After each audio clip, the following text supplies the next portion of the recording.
Крамер құрсауын салу. Көрсетілімдері: білек буынының шығуы білек сүйектерінің зақымдануы кезінде. Керекті заттар: бізге 50% 2 мл анальгин ерітіндісі, қолды өңдеуге арналған стерильді ерітінділер, жастықшалы валиктер, 3 бұрышты орамал және крамер шинасы қажет болады. Ең алдымен науқасты отырғызып тыныштандырамыз. Тынышталыңыз, сізде бәрі жақсы ма? Қане зақымдаған қолыңызды көрейік. Қолға орта физиологиялық жағдай береміз. Осылай сізге ыңғайлы ма? Ауырған жері басылды ма сізге? Жарақат аймағын тексереміз. Қолымызды өңдеп, қолғабымызды киіп, антисептикалық ерітіндімен қолымызды өңдейміз. Зақымданған аймаққа 50% 2 мл дайындалған анальгин ерітіндісін енгіземіз. Анальгетик ауырсынуды басуға арналған анальгин ерітіндімізді салып болғаннан кейін, ұзындығы 80 см, ені 8 см, екі жағынан мақтамен бекітілген дәкемен оралған крамер шинасын аламыз. Шинамызды сау қолға бірінші өлшеп аламыз. Қолдың ұшынан шынтақтың бүгілген жеріне дейін шынтағымызды өлшеп алдық. Осы өлшеген жерімізді 90 градуста майыстырып аламыз. 90 градусқа майысқанына көз жеткіземіз. Шинаны зақымданған қолға саламыз. Ауырсыну басылды ма сізде? Шинаны салған кезде біз науқастың сау қолымен ұстауын өтінеміз.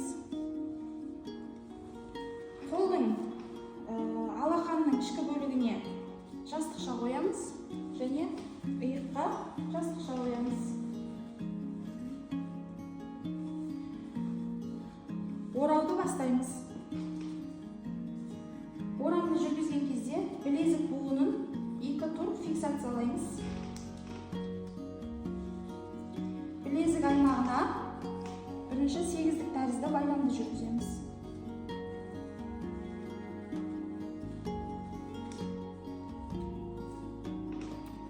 Қолдың ұшы шығып тұруын қамтамасыз етеміз.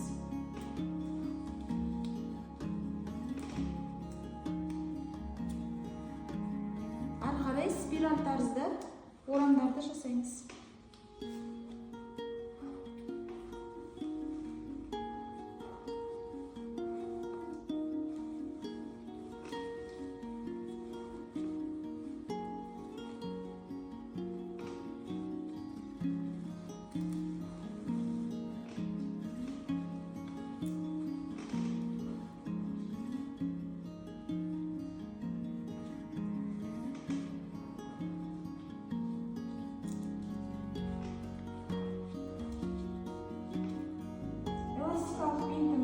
Аяқталған соң желегішпен бекітеміз.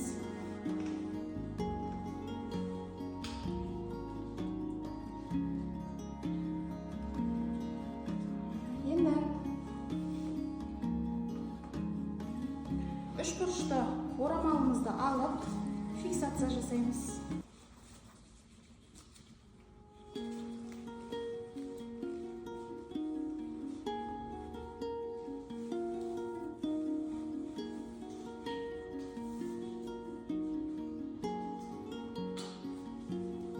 Орамалдың артқы жағын түйіп қоямыз.